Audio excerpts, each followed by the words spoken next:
Okay, so I just wanted to ask, who'd heard of Agora before this show? So just as I thought, not many people. We're actually a pretty big company. We're listed on the NASDAQ. We've got 1,100 employees worldwide, and we're 80% technical. So we're developers, and we're all focused about low latency, high quality voice and video to apps and games. We do 50 billion minutes per month in voice and video traffic, and we power many of the big platforms in the world. Quite often we're asked to keep that sort of under NDA, so it's not advertised, but we provide real backbone for voice and video communications to some of the biggest players out there. In the App Store now, we have 244 Android apps, 269 iOS mobile games, all using Agora voice and video. There's a few of the games just listed down below there. So we really focus on streaming voice and video with the lowest possible latency and close to zero packet loss. And we can scale to over 1 million people in a particular session. So on average, we're twice the speed of the public internet, and I'll explain how that works at the end of this. But yeah, typically we're twice the speed of the public internet between sending packets between any 2 points in the globe, and we're close to zero packet loss. We're able to record the streams, push them to CDN, which means to YouTube, Facebook, Twitch, any RTMP interface, we can push the streams there.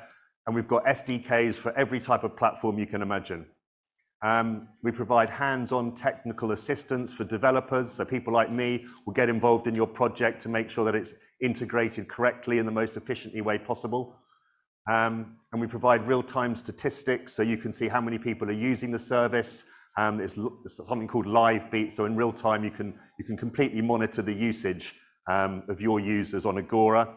And we're GDPR, which is the privacy laws compliant, and we can even control whereabouts in the world your voice and video will flow if that's a requirement, as it is in some parts of the world.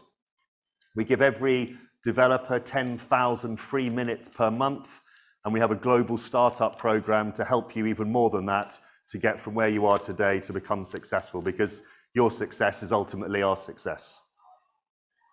So these are the SDKs that we provide now. Every platform you can imagine, like I said, Unity and Unreal being big ones in the gaming area. But personally, I've been getting quite involved in the web side of things lately, and some of the demos that I'm going to be showing you are around A-Frame VR for the web.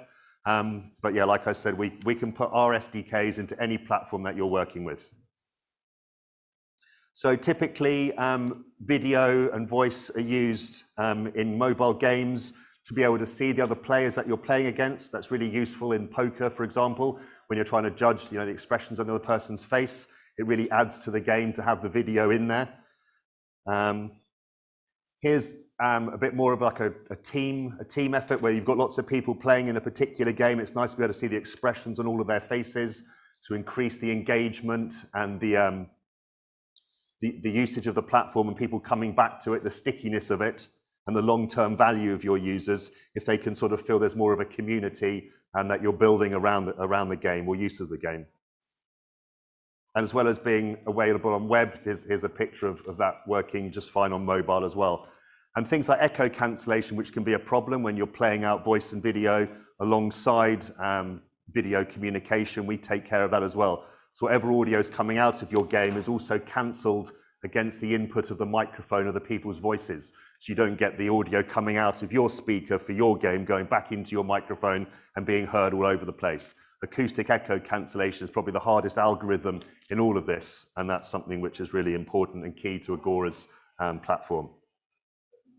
Another idea is to have all of your users using the games to have like a big fan wall. So, someone else, an audience person, could be watching everyone playing, perhaps in some sort of competition, esports, again, driving engagement with prizes to get people to come back and want to partake in playing your game for prize money, and being able to see everyone that's currently playing at the moment with lots of little statistics overlaid on top of their video. This is something that we do as well. So moving on to slightly more advanced use cases, spatial audio is the ability to have a sense of where people are in your gaming world. So there's two main controls here, pan, which is the left and right of your ears, but also gain, volume. And depending where all the other people are in the 3D world, you get a sense in the 3D space of where they are. And we're able to control the pan and gain in real time across all our SDKs to give you that feel of being immersed in a 3D environment. Okay, so moving on to some of the sort of what I call futuristic but exciting stuff. Here's an example. I recorded this in my bedroom actually recently. Hopefully this is going to play. This is augmented reality recorded on my iPhone screen. So even though I'm looking through my camera, these guys here are being, I won't try and full screen it. They're being streamed in live into the scene. You can notice that the shadowing works well, and this is 3D video, which I can actually move around them depending on where I am. It'll change to give a different angle. So this is live video being broadcast into a 3D environment. As I open my drawer there, you could see that the shadowing updates and takes effect. This works on a mobile device. It doesn't require a very big footprint to download because we're streaming video in real time. Phones are designed for decoding H.264 and VP8 with the advent of things like Zoom and FaceTime. So this type of technology is already built into the chips of your phones. Here, okay, that's good. Here we've got a 3D virtual environment, and I've put a video of myself into this environment. This was just taken of me standing in front of a green screen. This is a static video where the green is being made transparent. So even though we're in a 3D virtual environment, you're able to include real human video rather than just cartoon type of things that you're typically familiar of seeing in like metaverses, etc. Okay, now I'm going to show you not just, so that was a static video within a 3D world. Here's a video which moves around. Again, this is a video recording I made of myself in front of a green screen, but this time it's being streamed in rather than being in the actual scene. This is being streamed in over video telephony, and I'm able to move that video around inside my 3D environment. So I'm kind of picturing games of the future where you're actually interacting with video representations of your friends in real time, able to shoot them, etc., and move around in that world. This is all done in a web browser, actually using WebVR and XR from a massive project which involves the likes of Mozilla and hundreds of other developers that have come together to put VR into browsers. It works on an Oculus headset. It works across the board. You just go to a URL and bang, you're using this demo right here. Putting it all together, I've got a demo now, and so this is two browsers side by side. The box on the bottom left is my webcam. Then using AI, we're putting a virtual green screen onto my webcam and then broadcasting that into this WebVR. The two different browsers are two different views. It's going to have me in both of them because I did them on the same computer with the same webcam, etc. But again, this is live video being streamed into a virtual environment, nothing to install, worked in a web browser, the lowest possible latency, the highest possible quality, etc. But again, bringing photorealistic video into games and 3D worlds with very little footprint on the machine that it's running because it's reusing all of the hardware algorithms in the chip, in the CPU and the GPU to do your video rendering and decoding, etc.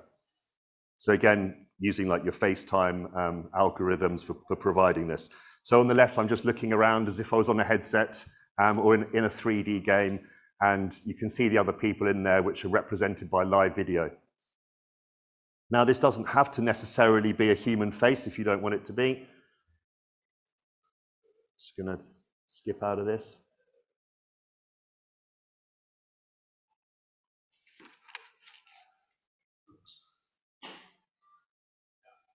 But it's possible to drive avatars or characters using your face.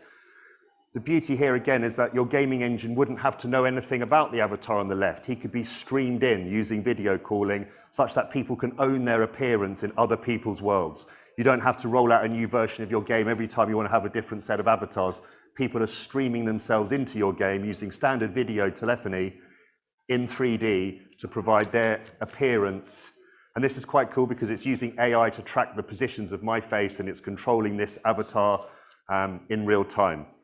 And this, again, is something which is just emerging now, the ability for GPUs on phones and laptops to be able to track your face and to be able to change that into blend shapes, which control the animations, which are available on standard 3D rigs and models and animations, to be able to control all that in real time without any green screen behind me, etc.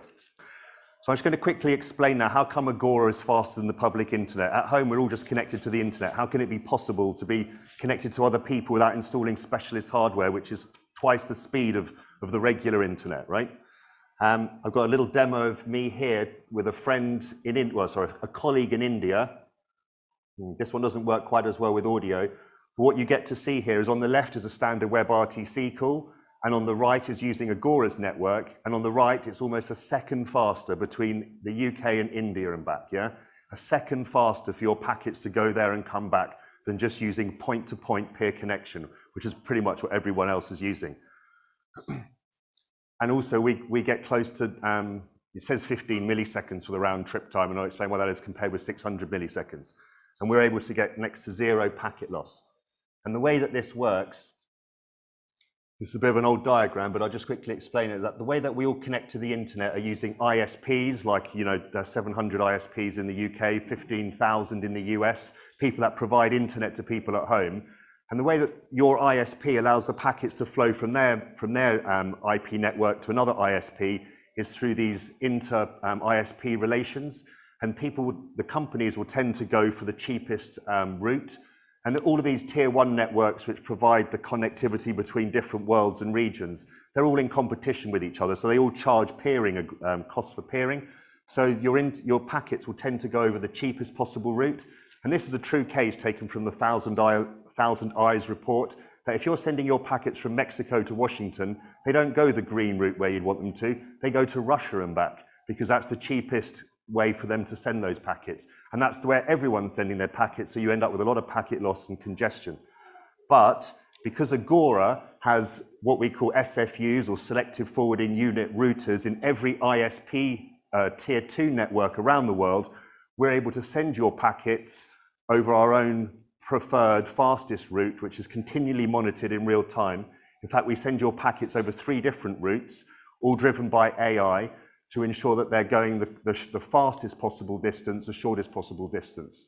So that's the reason how Agora, because we're in every every tier 2 ISP around the globe, able to bridge between the different ISP networks, we're able to send your packets from A to B more reliably and on average twice the speed, and that works in and out of China as well.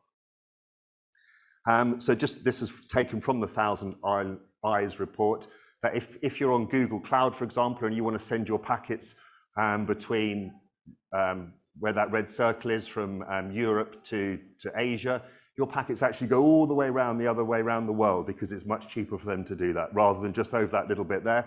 But Agora, who's got presence in every data center for tier 2, is able to bridge that gap and send your packets straight across that bit there. And that's everything from me in a nutshell. Any questions? Wow, thank you very much. I learned something there. That was fascinating. I'm going to go and, what's that, Thousand Eyes report. Eyes report. So network report. I've got a link to it because it's very expensive, but you can have a oh yeah, I probably would have full report, but it was fascinating just to see how that works. So, I mean, you showed a lot of great examples there of tech. Have you got any live games using some of those interesting video examples, or you're not allowed to talk about it because you're kind of providing the tech? Well, it's a mixture. Ali here is head of sales for EMEA. He can talk more about that in a bit. We should come and meet us afterwards. Yeah. But and some of them are under strict NDA, so I have to be careful. But give us those first. But my email address is at the bottom there, and I meant what I said. If any of you would like to put any of these things into your apps and games, my job is to help you do that. Okay, and I'm available to do that. Yeah, no, it's really impressive. Has anyone got a question out there? We've got a question in the middle. Yes, we're going to get a mic. Have we got a mic coming out to you? It's on its way. Hello. Hi. I just actually had a question wondering about how it all functions if you're doing a cross-platform game. Do you still have such low packet drop-offs?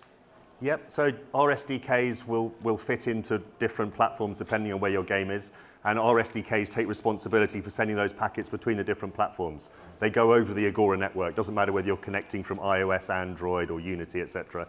It's all using exactly the same technology to route those packets on the back end.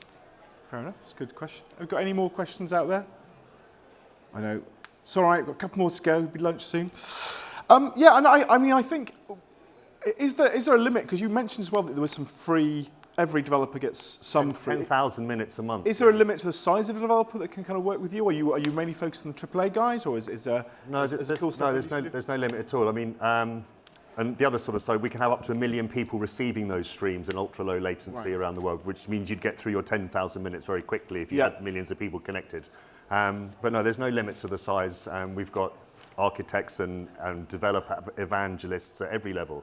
And like I said, we have a startup program which will give you 1 million minutes and other support to get you going. We're really there to help companies or startups, really, even individual developers to get off the ground. And I've got ideas that I could share with you, which you might find useful to work with. I'm just busy helping everyone else to actually go and do it myself. Yeah, no, well, fantastic. Thank you so much. Can I have another round of applause for you, for Ben?